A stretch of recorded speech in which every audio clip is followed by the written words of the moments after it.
Alors, comment maintenant résoudre une inéquation de la forme fx supérieure strictement à 0?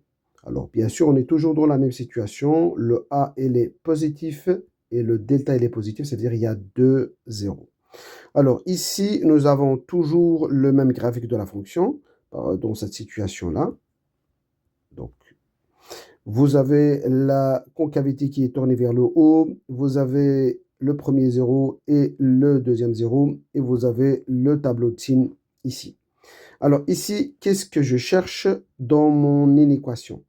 Alors, je cherche f de x supérieur strictement à 0, ça veut dire tout ce qui est positif. Ça veut dire que je cherche toutes les valeurs de x pour lesquelles la fonction est strictement positive.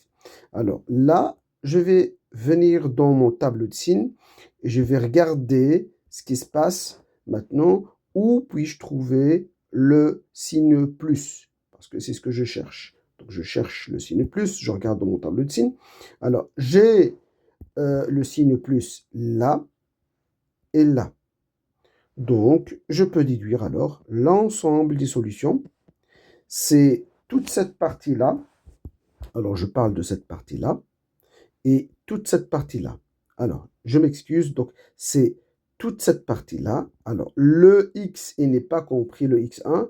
Le x2 non plus, il n'est pas compris parce qu'on n'a pas o égale à 0. Donc, si je dois écrire maintenant l'ensemble des solutions, alors ça va de moins l'infini jusqu'à x1.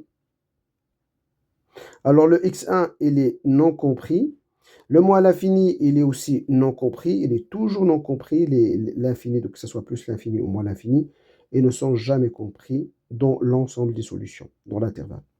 Alors là, j'ai une deuxième partie, donc je vais l'écrire ici. Ça va de x2.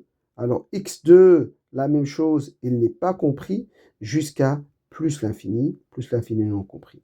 Alors comment je peux unir ces deux parties-là en utilisant le symbole U, donc c'est l'union. Voilà, donc l'ensemble des solutions de cette inéquation-là. Alors, il nous reste un dernier cas dans cette situation, c'est la situation où la fonction f de x est supérieure ou égale à 0. Donc, c'est ce qu'on va voir juste après. Donc, c'est ce qu'on va voir maintenant. Alors, donc ici, nous avons toujours la même situation.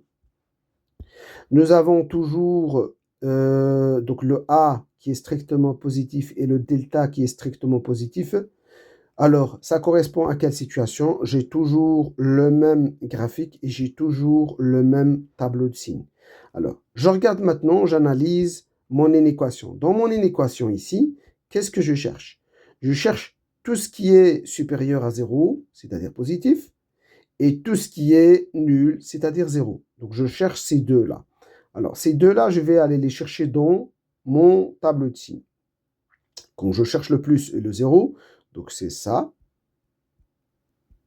Ben voilà, donc c'est ça ce qui correspond à l'ensemble des solutions. Donc si je utilise mon fluo, alors c'est toute cette partie-là et toute cette partie-là.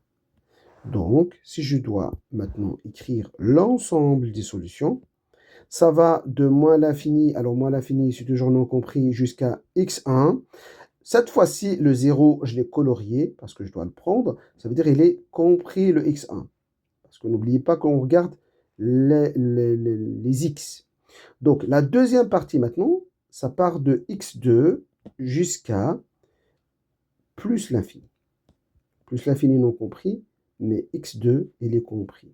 Et là, je mets l'union. Et c'est ça, l'ensemble des solutions de cette inéquation. Et là, donc je termine la situation qui correspond donc à celle-là. Le cas où delta est positif et A est positif.